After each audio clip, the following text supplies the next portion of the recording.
And so salt, fat, acid is very much this thing all cooks talk about. Salt, fat, acid, salt, fat, acid. I was always hearing that. And heat, is cooking. Like if we ran out of space on the stove, they'd be like, just build a fire and cook over that. Like put the pot over that. I was like, what? Yeah. There's no knob. It was insane. This is Taste. I'm your host, Matt Rodbard. As we approach our 500th episode, we are bringing back two memorable episodes from 2018, our first year of the podcast. Samin Nosrat is a chef and the author of a legendary cookbook, Salt, Fat, Acid, Heat. This episode was our very first and recorded live at Books Are Magic in Brooklyn. We talked to Samin about umami, that means cooking with too much umami, angry letters, and the difference in brands of kosher salt. Yes, indeed, not all kosher salt is created equally. Also on the show is a great conversation with Flynn McGarry. He's the chef owner of Gem Wine in New York City. On this episode, we go over his time working in the Los Angeles restaurant Alma at age 13 while being homeschooled, and his famous pop-ups even earlier in his career. The journey is all documented in the great film Chef Flynn, and we get into McGarry's many travels and eventually opening in New York City, the most competitive and ruthlessly cutthroat restaurant city in America. I hope you enjoy these conversations.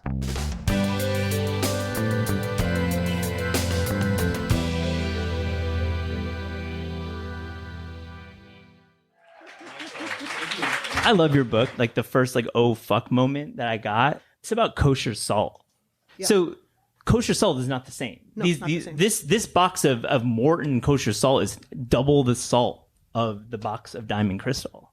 Yeah. That is remarkable. I mean, because basically I've been cooking with the same boxes, right? Yeah. Like interchangeable, Not interchangeable. Do you know, can I tell a little story? I don't think it made it into the book, but my friend Jill Santopietro, she used to work at the Times. She did a lot of recipe testing for the Times Magazine.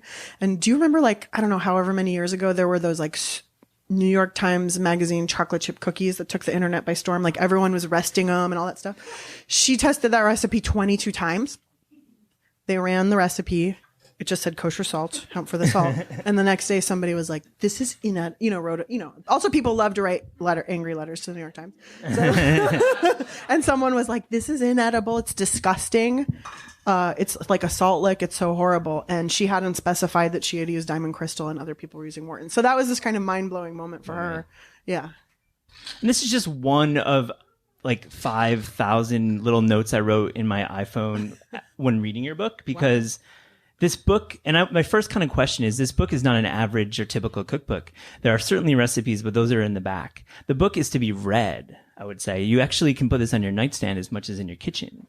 So how do we negotiate this? Without having formal recipes in the first, I would say, 3/4 of the book? How do we use it? And the second part is, you say in the book that you have these little experiments that you want us to make. So tell us about the experiments. Sure. I was a writer before I was ever a cook. And I've always loved reading, since I can remember. So to me, to write a book that was readable was really important. Yeah.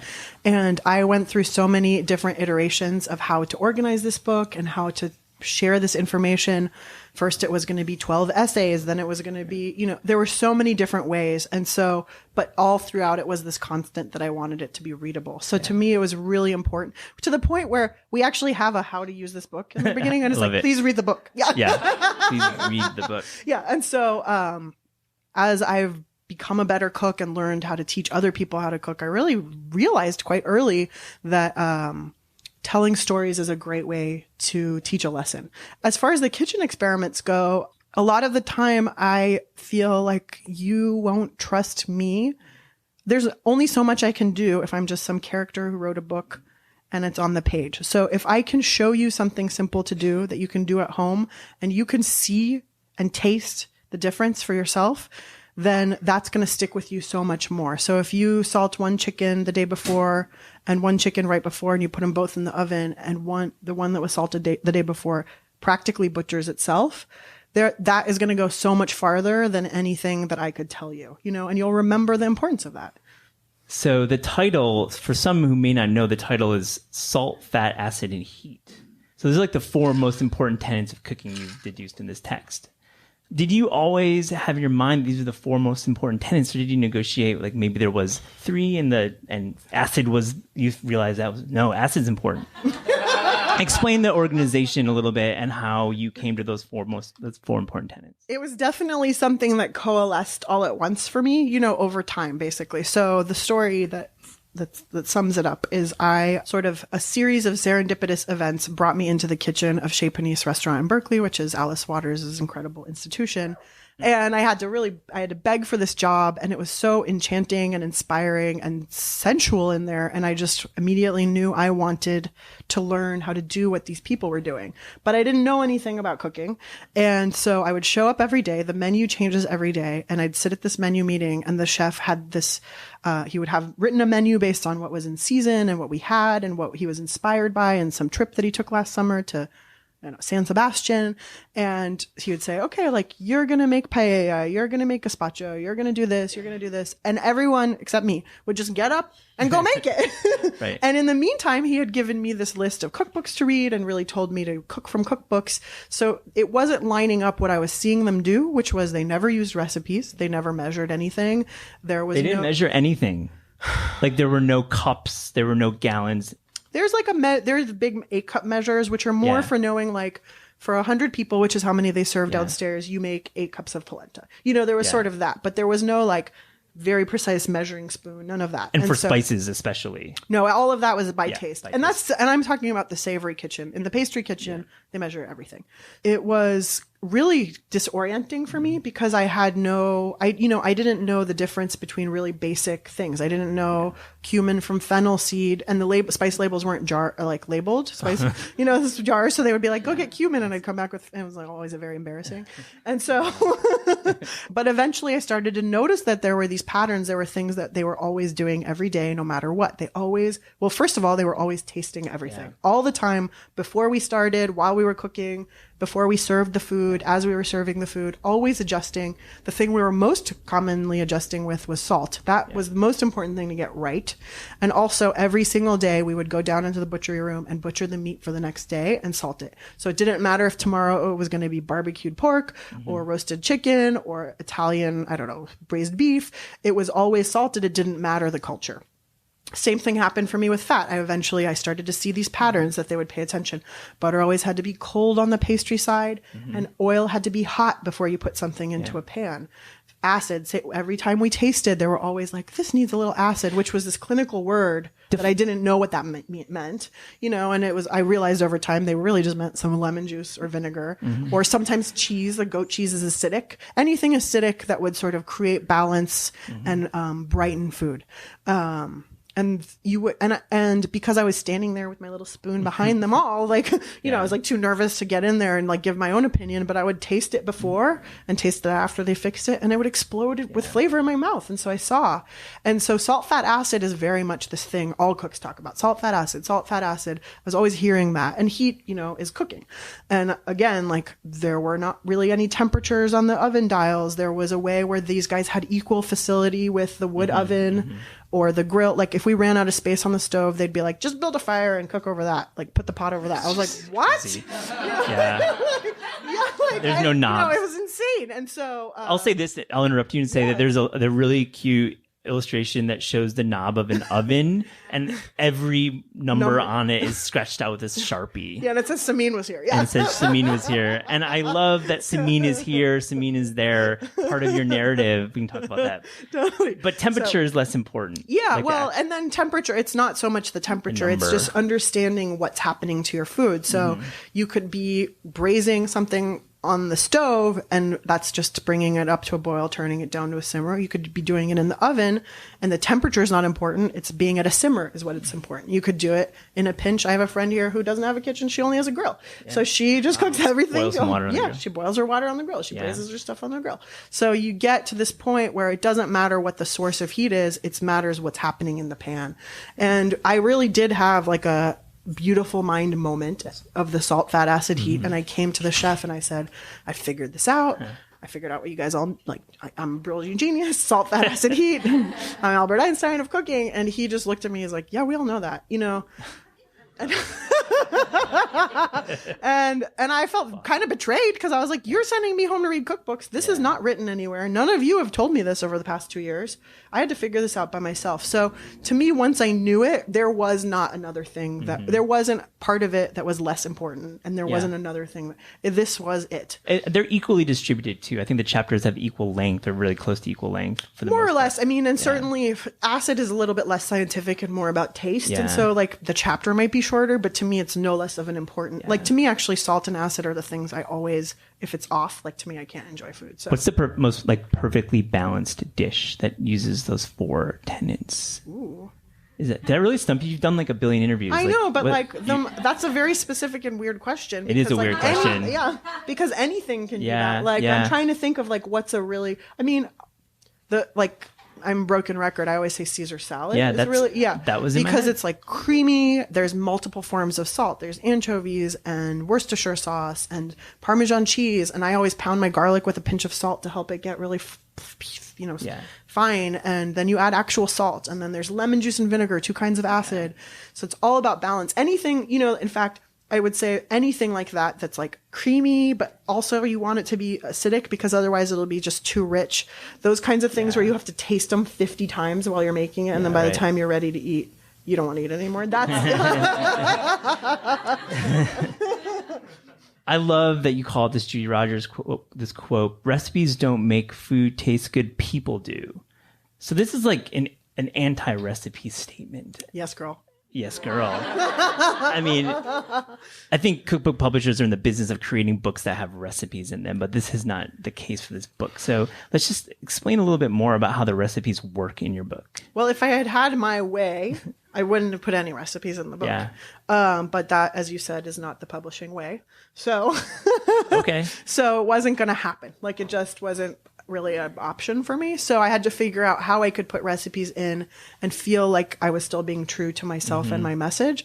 Because I'm writing a whole book telling you you don't need recipes to cook and then following it with like that's kind of hypocritical. Yeah. So I had to figure out like what's the story that connects these. And also, like I teach these classes. I teach salt, fat, acid, heat over and over. Like people come for these series, 20 hours, 30 hours, 40 hours. And always like, we'll be doing it together. We'll make our Caesar salad and we're tasting and I'm like, hey guys, what does this need? And they're like, Parmesan. I'm like, yeah. And they tasted their way there and I feel so proud of them and they feel like they can totally do it. And then we get to the end of the class and they're like, cool, where's the recipe packet? I'm like, you guys. It's the card. Like we made it all the way here and now you want a recipe packet? And so I realized people need that, right? People need, I can't just push them into the deep end. They need a little help. They need some hand holding. And also, if I could just give you the glasses through which to look at recipes, then I've done my job. It doesn't matter. Near the end of the heat chapter, you get in the idea of knowing what you want in the kitchen before you actually cook the dish. You have to know what you want. This is related to not cooking with recipes. Can you explain what that means? Well, especially if you just pull it up on Google and you're like, that looks good, I'll make that. Because you have 5 minutes. Yeah. And that's what a lot of home cooks, they have 6 minutes to cook their dinner. Totally. And I think, I think with any, I would say creative pursuit, but creative in the way of that you're creating something. So anytime you're making something, whatever it is, you can't get there unless you know what there is. Yeah. And that's probably true of anybody who, and this is not to say that all artists know what their finished painting will look like, but you probably can envision or feel the feeling of what you want it to feel like. Mm-hmm. Or, you have something that is your guide, your internal compass saying, oh yeah, I'm veering off course, or no, I'm staying on the path. And so with cooking for me, I always encourage people to be curious, to go out to eat in foods of new cultures, to travel, to try new things. And the more of that you do, the more rich and richly detailed your mental filing cabinet of taste cards will be. And so you will always have these memory taste cards and you'll remember, oh, well, that time I was in Vietnam sitting on the beach eating the most delicious shrimp roll. I want that taste. So you can pull that taste up and go for it. And if you know that the 4 things that will help you get that taste are salt, fat, acid, and heat, then you can travel this path, or you can open recipes and be able to, the person might say, add 2 tablespoons of salt. And you're like, well, if I add 2 tablespoons of salt, is there really going to be room for me to add fish sauce too? And I want that fish sauce because that's the Vietnamese taste.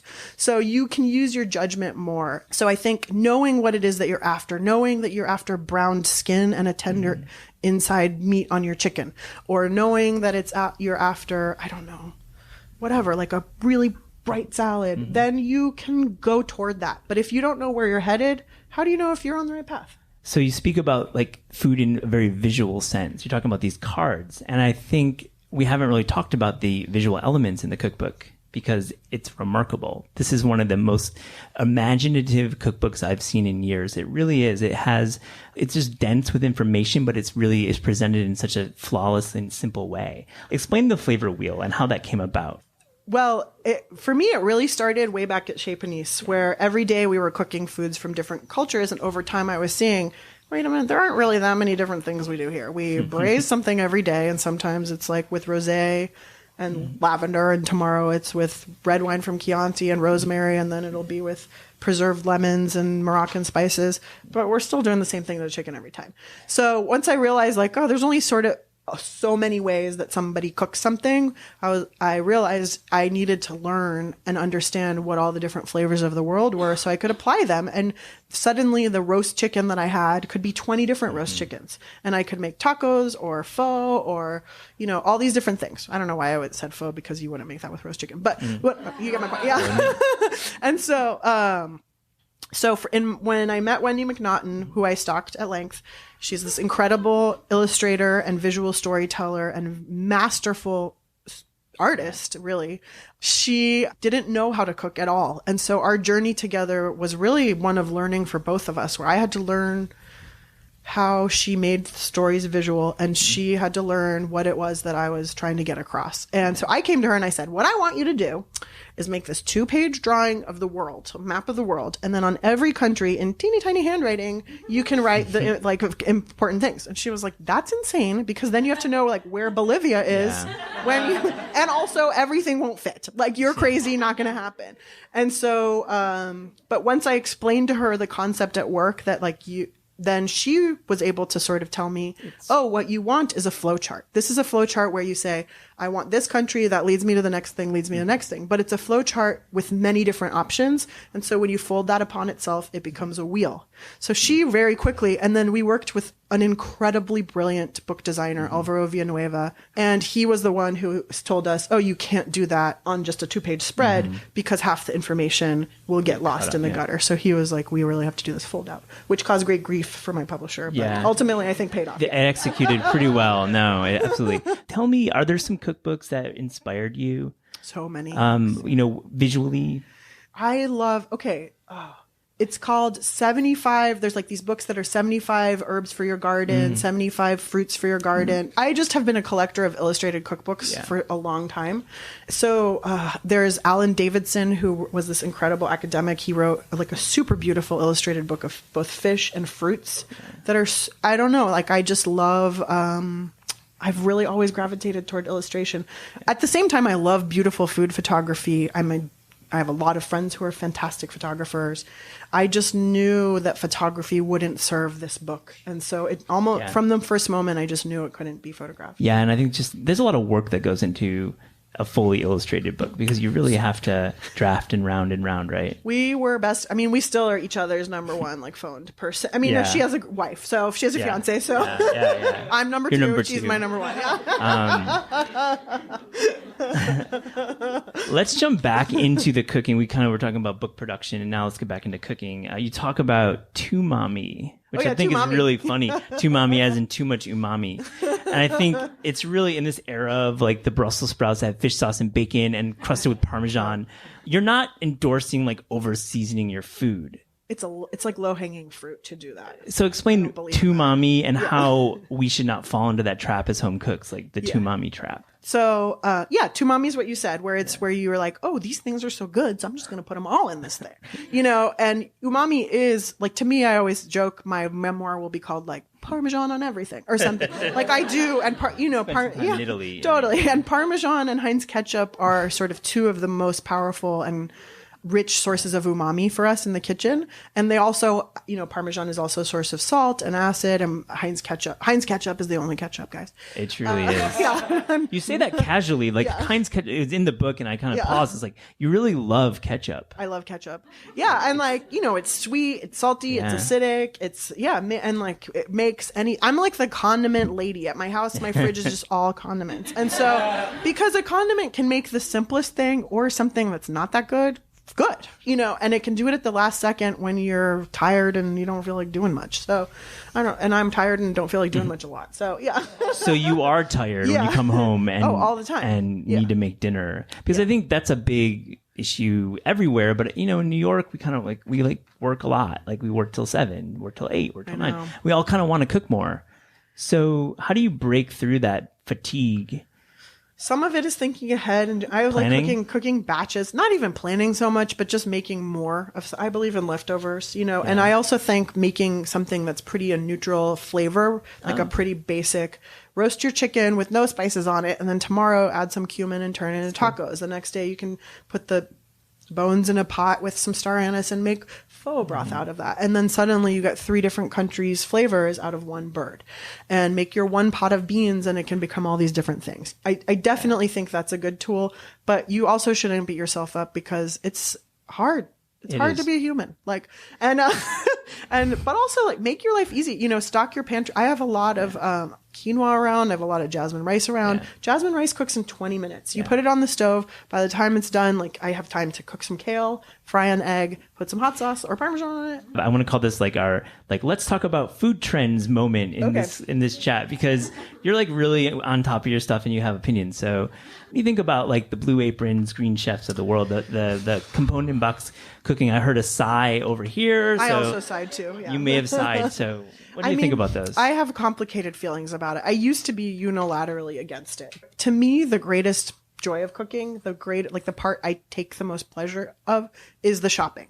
I love going to the grocery store. I love tasting all the different cherry tomatoes and choosing which one I'm going to buy. I love that. But also, it's kind of a drag if you have kids. And also, I live in a teeny tiny bubble called Berkeley, where it's really fun to go to the grocery store because every day a new farmer has delivered a new variety of plums. Yeah.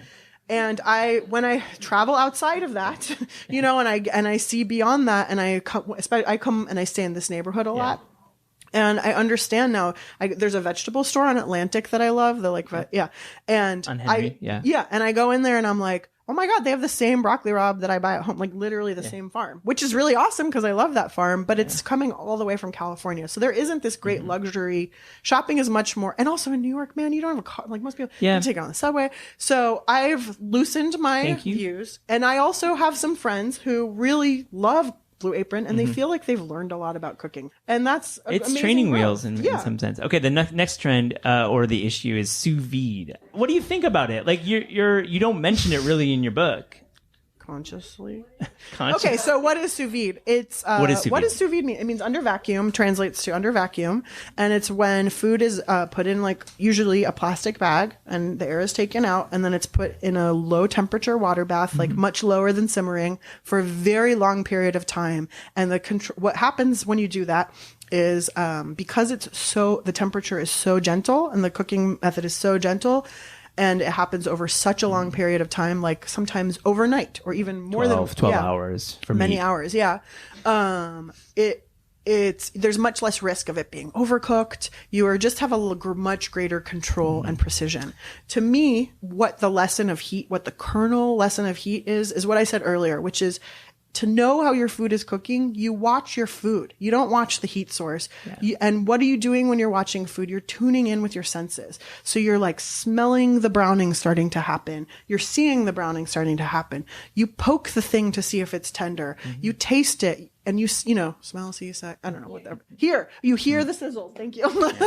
And you have to be aware. And as you get to a point where you cook more and more, you start to learn those sensory signals. I can often hear now, I can be 2 rooms away and I can hear chicken, accidentally when fat renders out of a chicken when it's cooking, it'll change from like just cooking to starting to fry in its own fat. And I'll be like, oh, I got to come back because I can hear that change.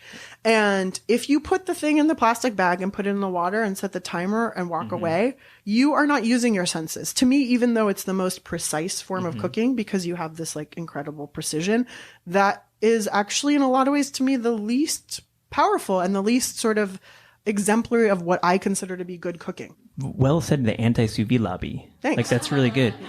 I think one thing too about sous vide just to note is that you can hold temperature for a long time. So if you like miss your window to serve, you can then preserve that. I think that's one application. I do think the eggs are awesome. Also, I'm not like super into putting my food in plastic and warm water all night. That's kind of weirds me out. And but you can do the eggs, and the eggs come conveniently in their own shell. And you put those in the water, and there's no plastic involved. And the sous vide eggs are like little custard. You open it up, it's like a little custard. It's really good. The last trend, and then we can get to some questions, is queso. Do you guys know what queso is? Queso. I only learned about this from a cook who I worked with who was from Texas. It's a block of Velveeta cheese and a can of Rotel chilies. Is it Rotel salsa? I thought it was Rotel tomatoes with chilies. Yeah, and you put it in like a crock pot. And it melts, and it's like the yummiest, cheesy, tomatoey chili thing. It's so delicious. Also, I deeply love queso. I love any processed cheese thing. My friend invited me to go to this baseball game and sit in this like fancy booth with her. I don't even like baseball, but I was like, is there going to be nachos? Like stadium nachos. It's so one of the best food. And then the same friend a couple weeks later was like, do you want to come over for 4th of July? I'm making hot dogs. I was like, will you have American cheese? And speaking of salt, like nacho, like the liquid cheese nachos, you need to have oversalted chips, right? Yeah. You have to have it. If they're undersalted, you're screwed. And then you're really thirsty and you're like, I'm going to drink some drink that's really bad for me. Yeah. Thank you, Samin, for being here. I appreciate it. Thanks, Thank Matt. you, everybody.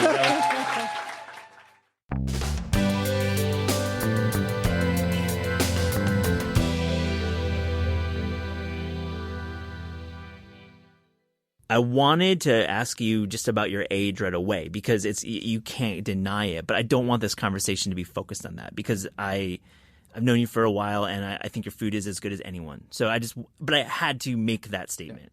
It always needs to be said. It always needs to be said, but we're not going to dwell on it. Great. I watched your film Chef Flynn. I think it's a cool documentary. It's coming out in theaters soon. It'll be on Hulu.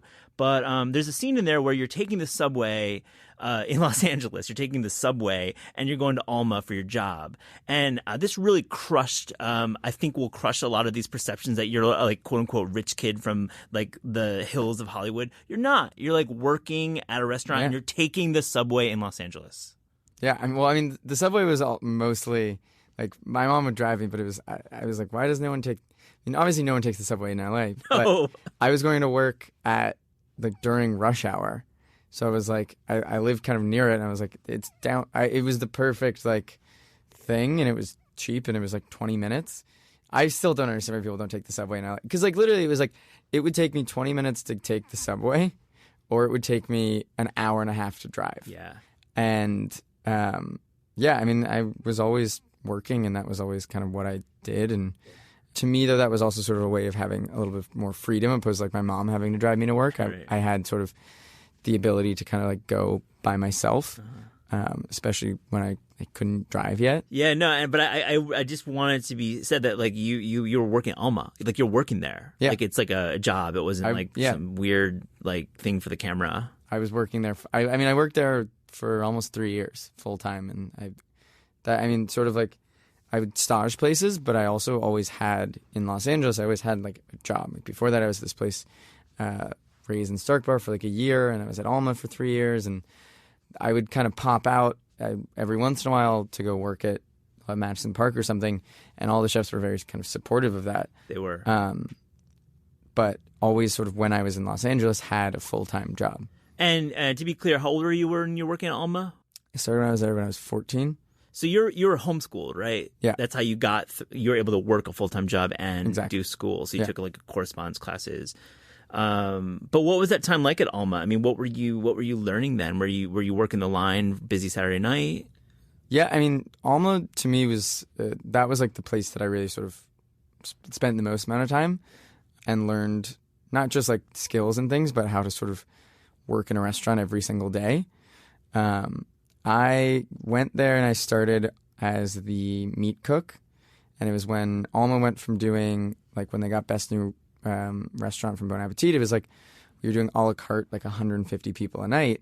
It's a very crazy time. Crazy busy. And that's place. right when I came in there and came in as, like, the meat cook. And it was like that. It was really the thing where it was like got thrown into, like, the craziness. I had worked a little bit kind of cooking meat before that, but I mean, it was like we had like 5 different proteins on the menu for 100-something people a night, and learned how to like cook like elegant food in a very sort of fast-paced restaurant like that.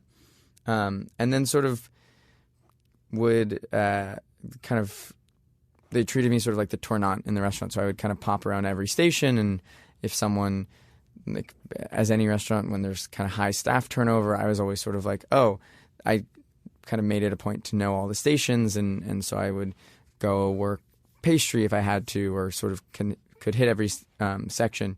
And I mean, to me, really, there learned about kind of that way of like every cook knew every station, and kind of you need to know every classic training, brigade style training, learning different steps in the kitchen. Yeah.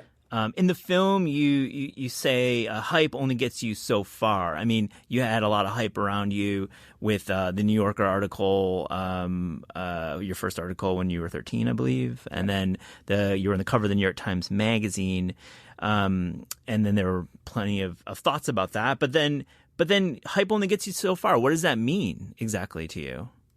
Well, I mean, I think especially in restaurants, it's like the literal thing is it gets people in the door. But then the second they're in the door, you have to actually deliver. Like, which, I mean, that's why, like, hype is, I think, great for a lot of reasons. Of it brings people to you. It's also bad for a lot of reasons because they come with preconceived notions and these sort of expectations. But, I mean, it's sort of like, it's a thing where it's like, no matter what they read, no matter how many things they're in your hands in the restaurant. And you have to deliver. And I think it's the thing where people I've had this for so long where it's like they're reading about the young kid, whatever, and they might be coming because of that, but they still need to leave satisfied and full and have eaten a meal that was delicious and had great service, and all of those things still need to happen regardless of how much or how little hype there is. Did you learn these fundamental skills at Alma or at EMP, or is there like a time in your life when these skills all came together? I mean, it was really like everywhere. Like, yeah. I mean, and that's the way I wanted to learn. I wanted to not just go work in one place my entire time and only learn it there. I wanted to see the ways that they cook at EMP, the ways they cook at Alma, the ways that they cook in Scandinavia, like all these different kind of ways. And then I could, from there, knowing all these different techniques and mindsets towards it, then I could figure out what my food was. And so you really wanted to open in New York City, not in LA. And that was a conscious decision. You talk about it in the film quite a bit, and there's a little bit of a reference to pop-ups in New York, but there isn't. Gem is not open yet. So why do that to yourself? Because I feel like LA would be a slightly softer landing. Yes. You're well known there. Obviously, it's a great food city. There's so much press there, or people making the pilgrimage, and you would have had a successful career there. Why go to New York, which is like the opposite? I mean, it's so insanely hard to have a restaurant here that I figured, like, this is the time to do that. Like, to me, the first one, I'm as has been proven very easily. I'm not one to just sort of ease into things. If I want to do something, I want to fully do it. And so to me, it's sort of like I would rather have the first restaurant I have, or the first few restaurants I have, be in the hardest place to exist and go through those experiences and deal with that kind of stuff. And then everything else is easy. It's like, everyone I know who you open in New York, and then you're like, everywhere else is so easy compared to this. I would rather do that 100 times over than work my way up to it. I've never really thought that way career-wise. I've always sort of thought, like, kind of throw yourself into the fire, and like either you're going to succeed or you're going to fail. And that's kind of what I love about New York, is it's very like, you can't just glide by. No way. You're either killing it or you fail, and then you can go somewhere else. I mean, there's this fearlessness in you. You see it in the film, like, and you do so much press before opening New York. You do TED Talks, and you go around the world talking about what you represent, and you're so calm. And now then you move to New York and you open in New York, in the toughest city. I mean, And is this like whole calmness? Is it just how you are, or do you have this internal struggle all the time? I mean, I'm not going to say I'm entirely calm, but I think the great thing about working in restaurants is it really prepares you how to deal with stress and how to deal with pressure and all these things, because the amount of stress and pressure that is on you on a daily basis, as far as like everything getting done on time, like this sort of, I mean, just restaurants are so stressful, and I mean, I've been doing that for so long now that it's sort of prepared me for like everything's easy. Like it's like the thing of like, yeah, like you all talking, interviews, all this kind of stuff could inherently be daunting, but it's like I have so many other things to worry about that it's like there's no world where that is like a stressful thing. It doesn't catch up to you. I mean, in the film, there are several scenes of you just hunched over a laptop looking at lists. Yeah. And that, I mean, that's like a theme all the time. Yeah. And it's just like so you're just saying, like, just to be clear, like in the restaurant world, and especially having achieved such experience at such a young age, it really gets you ready for life. Yeah. I mean, that was how I, like, my most formative years were spent in environments that were that kind of stressful and in places that were filled with pressure and all this kind of stuff. And that just prepared me for kind of the reality of it. I mean, definitely the opening a restaurant is a kind of different kind of set of skills and different pressures to have than just like being ready for service. But it's not so much that it taught me like how to just like about stress. It taught me how to deal with and process it and deal with it. People and all that. Yeah. And people and kind of, I definitely don't think that if I didn't work in kitchens so much at the same time as this, I would have been able to deal with it in such a kind of level-headed way. But I mean, the thing was like I was always focused on the food and dinners and the restaurants I was working in, that while everything kind of was going on, that would sort of fall in the back, because like I could be doing an interview, but I'm more stressed out like if the fish is going to be there on that day. And that's always sort of been the focus. And so it kind of helps kind of put everything in perspective. Speaking of reality, I mean, you clearly were courted by reality shows, and you were coming up in an era when the celebrity chef in reality was actually more viable than now. I think it's kind of actually passed. But you said no to all reality shows, right? Yeah.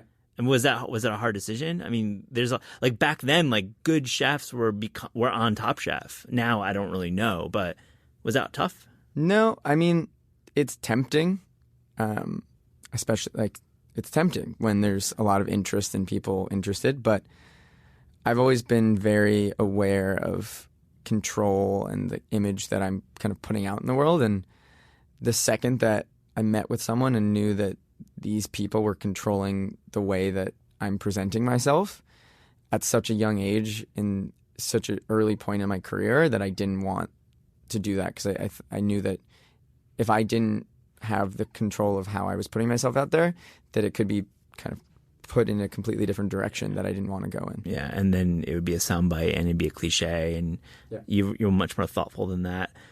Let's talk about Jem. I it's your mother is Meg. It's her name spelled backwards. Who came up with that idea? That was actually my mom's idea. I love your mom is great in the documentary. I think she's clearly such an inspiration to you, and she was like the manager of your pop-up when you're doing it at your house. And what is her role now in the restaurant? She doesn't have one, which is I think the healthiest thing for everyone. Okay. I mean, once I moved to New York, she kind of stepped out, and she never was in the restaurant industry or wanted to be. She was just doing it to kind of help out. Helping her son out. And your sister, though, is involved, right? She's a partner of yours? She's the legal owner because I can't get a liquor license. Is she like working service, though? No. She signs things and sort of helps in that way, but on the service aspect, she isn't involved. And so when I had dinner there, I'm you're young, but I noticed the rest of the staff is also pretty young. I mean, everyone's probably under the age of 30, I would guess. Yeah. What's that like? I mean, that's not typical for New York. I mean, it's not. I mean, it is definitely a variety of ages typically when you walk into a restaurant. And I'm going to say a 2-star New York Times restaurant too. I actually need to say that again, like well-reviewed restaurant. Yeah, I mean, I wanted it. I wanted it to feel young. Like I could have went out and hired a bunch of per se people who are older and a little bit more boring, but people are coming for a tasting menu that's run by a young person. And because of that, I didn't want even people who had too much like Michelin star experience, because I didn't want people who were so stuck in their ways. I wanted we try to do different things in service and try to change. Like we've had people who came from EMP and it didn't work out because they had this mindset that was instilled in them of how you should work service or how you should do this. And we're like, that's not how we want to do things. So it made sense to have only kind of younger people who were more open to new things. And I mean, it definitely takes a little bit more training and a little bit more sort of being more hands-on on my side. But I think it's all sort of worth it I think there's a really, truly unique thing that comes from a staff of people who are all very good at what they do, but also very youthful and not burnt out and excited about what they're doing and passionate and kind of like... Yeah, it was fun. It's an open kitchen. You can see everyone kind of being very focused and intense, and you're very intense, but then there's moments of levity and you're smiling and joking, especially at the end. I did the 9 o'clock seating, so near the end of the day, you're clearly having fun. I mean, but you are the boss, right? I mean, there's moments... When was the last time you had to really be the boss? I mean, it happens in a very sort of casual way, and I mean... It is the thing where it's sort of like I want people to have fun. I want people to enjoy their jobs, and I want it to be a place where you like everyone you work with and everyone hangs out. But there's a certain point at which like I have to reel people in every once in a while and try to do it in a very sort of respectful way. And I think it is this thing where it's like we can all enjoy ourselves because there is this overarching feeling where everyone knows that like what I say goes, and in the end of the day, it's my decision. It's my restaurant, and we can have as much fun as we want as long as that continues to happen, and as long as people continue to listen to that. And the second that doesn't happen, then we don't have to have fun. And there's a lot of places that I've worked, and the places that I really liked were not places that were completely serious all the time, but places that were serious when they needed to be serious, and when everything was going well and like if all the food's being done perfectly, if the service is being done well, and everything's getting done on time, there's no reason to not talk to each other, to not enjoy yourselves or play music. Like that only makes you miserable. It feels like Noma is probably an example of that, where there's moments of intensity, and then of course Renee leads this kind of Mad Hat kind of style. Yeah, I mean that was really like when I went to go work in Scandinavia. I worked at this place Mimo in Norway, and that to me was the closest version of a place, now a 3 Michelin star restaurant, where when I was there it was a group of people who we all got everything done perfectly so we could have fun. Yeah. So we could enjoy ourselves, so we could talk all day, so we could hang out. But that can only happen if we were doing everything exactly how it should be. And if we weren't, there were days where things didn't get done, and it wasn't a fun day. And but it also motivated you because it was sort of like having fun and enjoying your job. That's fine dining. You find people of like mind in that world. Yeah, exactly. Right? But it was this thing where it's just like if everyone's doing their job well, we can have fun, and if they're not, then we're not going to have fun. And like that's the job. And like it's to me, I've loved that mindset of just like it sounds weird, but kind of thinking of having fun is like a privilege of like being able to enjoy your job sort of is a privilege. You can go work places that are pretty miserable. Mm-hmm. And if you just do everything right and like do everything exactly how it's meant to be, we can have a great time, and you can have all the freedom you want, the kind of creativity, but that can only happen if everything is done exactly how I want it. What was it like at Geranium working there? Less fun? No, I mean, it was similar. It was ran in a completely different way. Yeah. Mimo was 4 chef de parties and like 8 stages.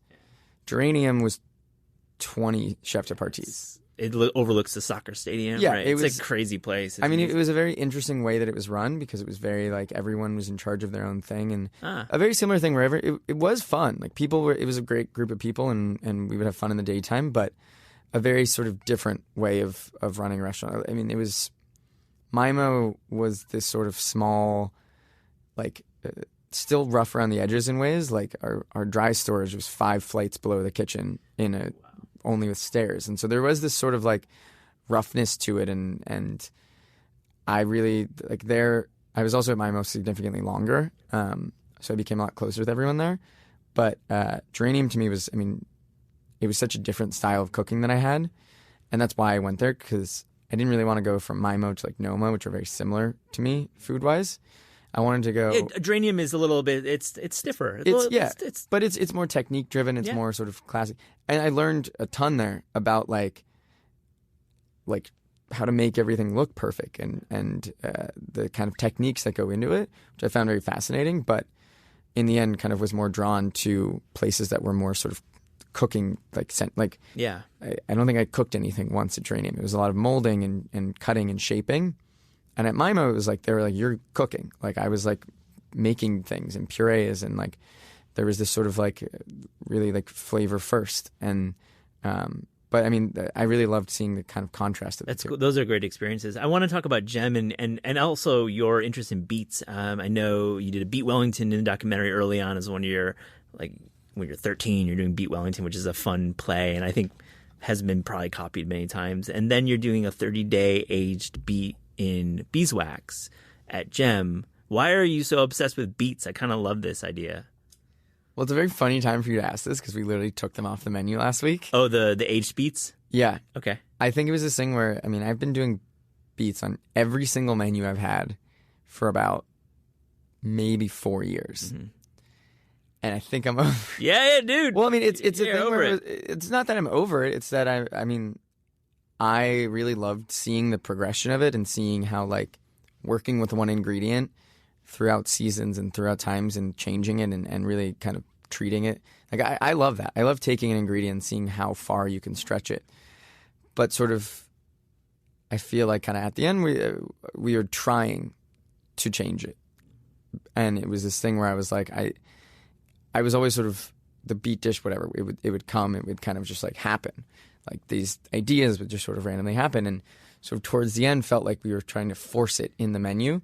That's when you know it's time to and that's when we got rid of it. And I think that's sort of the healthy thing with any quote-unquote signature dish is the second that it feels forced into the menu because people want it or people are coming back for it is the second you shouldn't do it anymore. I like the way that your menu at Gem progresses with a lot of seafood and vegetables, and you really aren't going crazy with proteins. Is this intentional?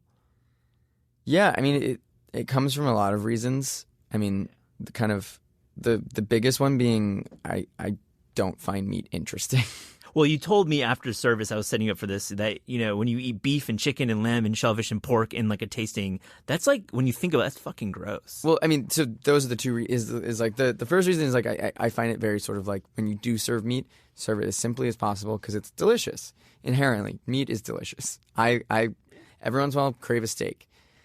But also on the flip side of that, the amount of meals I've had where I have a foie course, a chicken course, a lamb course, a beef course, a duck course, you feel absolutely disgusting because no one is meant to mix that many proteins together. And it makes so much sense in your head of like, why would you do this to your body? Mm-hmm. And I think a big thing that we try to focus on that is something I don't think a lot of tasting menu restaurants focus on is not just the flavor or the progression of the meal, but how you feel after you eat the meal. Because the amount of meals I've had ruined by how I felt after them because it's too much food or the food's too heavy and like, yeah, everything was delicious and incredible, but you reach this point where you sort of start to hate it because you're so grossly full that you're kind of like resenting the next course before it even comes. Yeah, it's a shame that that's what we've kind of gone towards with tasting menus. But I do think that there's kind of a pushback and like auto mix is a good example where you feel great afterwards even though it's a lot of food. I haven't been yet, but I want to go. What do you do for fun? Like, I mean, outside of your owning a business and running a restaurant, like what do you do for fun? I mean, currently have very little time to exist outside of the restaurant. I mean, I really, and it sounds like we have fun at the restaurant. Like it's a really fun group of people, and I think we really try to show that is that like I am friends with everyone I work with, and we have really fun together. And it's a lot of like everyone has this feeling of like we don't have time off, so we might as well have fun at work. I mean, also like I get sort of one day off a week, and I always make sure to go get dinner with a friend. I mean, that's something that when I first moved to New York, I loved so much. It's just like the act of going to a restaurant and having like a 3-hour dinner. And unfortunately, I can't do that because I'm providing that for people. Mm-hmm. So I always make sure sort of like I have Sunday nights off, and I always on a Sunday night will go just have like a nice long dinner with. Where have you gone recently in New York? Or are some of your spots for these Sunday night dinners out? I go to Four Horsemen a lot in Brooklyn. I really just love that restaurant so much. It's just like a really chill place with incredible food. Frenchette recently. I mean, I sort of hit this, like I live right by the restaurant, so I go to Servos a lot down there. I wish Wild Air was open on Sundays. Yeah, I mean, like Estella, I sort of hit the same spots. Yeah, these are all spots that I feel like are similar in style and have like really proficient and great execution, but have like a really fun vibe. Exactly. Yeah. Something that I want to go somewhere that's a little bit more boisterous and a little bit like fun, and also get like delicious food. But a place, I mean, I'm going to kind of like, I'm not trying to go to a tasting menu on my day off. I want to go somewhere that's fun, that is like has a great energy in the room, and because that's what I love about New York restaurants. But also has incredible food and interesting food. Who do you call when you're like in a pinch? Like, do you have a mentor? Do you have like a role model in the food world, in the chef world, who helps you out? I mean, I have a lot of really great friends who I call, like, I mean, closest to mentor probably, like I talk to Ari from Alma a lot about, I realize more and more how similar our restaurant is to Alma in ways of, I mean, as it's... Alma was. Like, when Alma first opened and was a small sort of thing, like with not a ton of backers and trying to do something a little bit different, and the problems that I saw arising at that restaurant are the same ones we're dealing with. So sort of talking to someone who's been through that, is why I talk to him a lot. The guys from Contra and Wild Air are really good friends of mine, and very similar thing of like have a small restaurant kind of similar to ours and are very young in the industry. And I talk to people like that a lot because I feel like they have the closest experience to what we're dealing with at the restaurant on a day-to-day basis, opposed to talking to someone who opened a $3 million restaurant and all these kind of things that they have such a different outlook on all these problems and stuff that goes in. Yeah, they're running downtown restaurants. They've got similar problems. Exactly. Similar space issues, purveyor issues. Those are great guys to talk to. We always ask this for our guests. If you were to have a cookbook out in the world, spend a couple of years writing it, researching it, etc., what would it be? What is a topic that you wish to write about? I mean, I've always thought if I do a cookbook, which will probably happen one day, I don't want to write a cookbook because, like, to me, reading all the Noma books, whatever else, no one's gonna make that stuff. Like, it's inherently just like you're not going to. What I do find interesting in all those books is the way that they talk about things, the way that the chefs think about things. And so if I were to do something, I'd want to make something that's a lot more sort of kind of visual focused, and because that to me is such a big part of what we do. But also talking more about sort of the way that we think about things, the way that we at the restaurant think about ingredients and think about cooking and why we do it. Not just like showing you this is how we do all this stuff, saying sort of like why we make things this way. Because I think that can be translated into a home a lot easier than a book for Relay or something, which I love that book so much. Like, and I like that one to me was really interesting, but something that's sort of talking about like why chefs in restaurants like this think about ingredients this way and kind of how you can translate that in your day-to-day It's a noble cause. It's a tricky execution because you start talking about topics and it goes over the head of most readers. Yeah. So it would be a challenge, but I hope you can do that. That's why I'm putting that off for a while. Yeah. I know. I'm with it. Flynn McGarry, thanks for joining the Taste Podcast. Thanks for having me on.